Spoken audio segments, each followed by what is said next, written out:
and the political situation therefore has to move with that. But what people are now going to see, or maybe not, but just let's say that people are perhaps going to see over the next 6 months or so, how a certain form of coalition operates, you know, and it won't be full-blown coalition. It might be case by case, it might simply be a minority government. How will that affect the way people view politics? Well, on the one hand, that's going to be something very, very new, and it could be an exciting new modern thing. On the other, what this election night was, why in some ways it was a shock to people, was it revealed how old and antiquated our machinery is. The sound you heard last night was this creaking of this ancient constitution. You had constitutional experts coming on to explain our system because it's not written down anywhere. You had the voting irregularities you've just reported on because it's a Victorian system. No, simply because we, in the last 36 years, don't know about what happens in hung parliament doesn't mean that there's anything creaking about the concept of hung parliaments. We've had them many, many years, and certainly earlier in this century.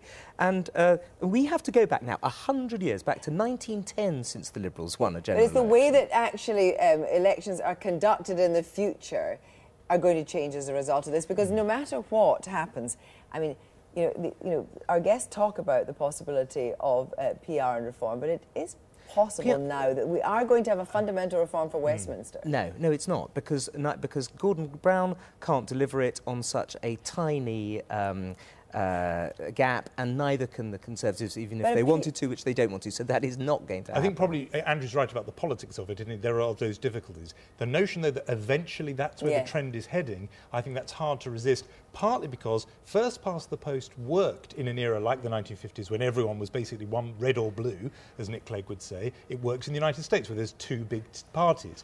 If the system or political allegiances are fracturing and fragmenting, hang on. Exactly. So the trend is in that direction. Sorry, it is absolutely not. The whole point about the Liberal collapse in the vote and losing 5 seats is that nobody wanted PR. Nobody wanted that out of the last general election, and in the next general election we're going to have first past the post. We'll have a minority Conservative government going into very hard to draw the conclusion that people didn't want PR from this result. But what I would say is that if our guests are right, and in fact that we're going to have an election before the end of the year, it's certainly not going to be under a different electoral system. So no, but since the Second World War, once a government is elected, it has always been re-elected, except for with Ted Heath once out of 17 general elections. Thank you both very much indeed. Tomorrow morning's front pages now. The Sun, squatter hold up in number 10. Man in luxury house, 59-year-old man in luxury house squatting near the Houses of Parliament, says the story. The Daily Telegraph closing in on a deal. For the Times, it is the new deal. 48-hour deadline for talks that could transform politics. The Daily Mail, now for the shabby deals as the election descends into shambles. Cameron and Brown battle for crushed Clegg's support. Difficult to say that.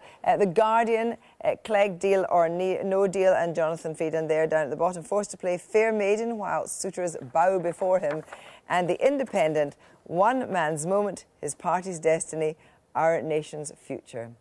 Well, with that, it's all from Newsnight tonight after a most extraordinary week. Join us again tomorrow night when Jeremy will be here with the last of our special election shows. Good night.